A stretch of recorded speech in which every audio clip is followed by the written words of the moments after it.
1 Samuel chapter 19. Then Saul ordered his son Jonathan and all his servants to kill David.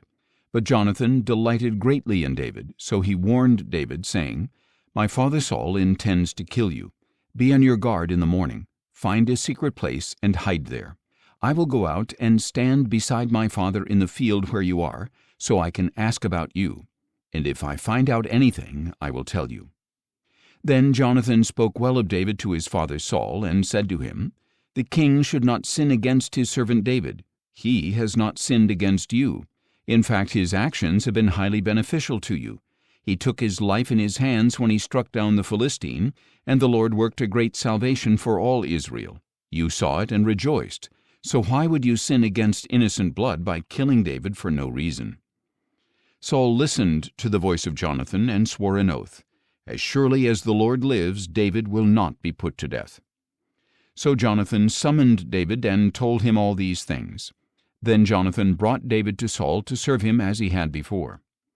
When war broke out again, David went out and fought the Philistines and struck them with such a mighty blow that they fled before him.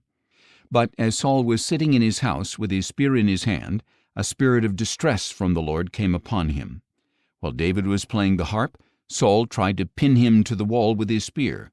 But the spear struck the wall, and David eluded him, ran away, and escaped that night.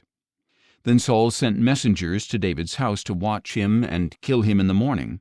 But David's wife Michal warned him, If you do not run for your life tonight, tomorrow you will be dead. So Michal lowered David from the window, and he ran away and escaped.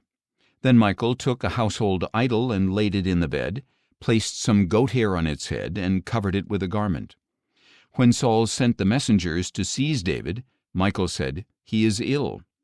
But Saul sent the messengers back to see David, and told them, Bring him up to me in his bed so I can kill him. And when the messengers entered, there was the idol in the bed with a quilt of goat's hair on its head. And Saul said to Michal, Why did you deceive me like this? You sent my enemy away, and he has escaped. Michal replied, He said to me, Help me get away, or I will kill you. So David ran away and escaped, and he went to Samuel at Ramah and told him all that Saul had done to him. Then he and Samuel went to Naioth and stayed there. When Saul was told that David was at Naioth in Ramah, he sent messengers to capture him. But when they saw the group of prophets prophesying, with Samuel leading them, the Spirit of God came upon them, and Saul's messengers also began to prophesy. When this was reported to Saul, he sent more messengers, but they began to prophesy as well. So Saul tried again and sent messengers a third time, and even they began to prophesy. Finally, Saul himself left for Ramah and came to the large cistern at Secu, where he asked, Where are Samuel and David? At Naioth in Ramah, he was told.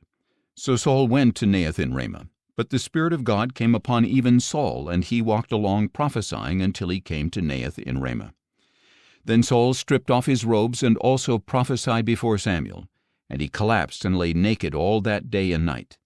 That is why it is said, Is Saul also among the prophets?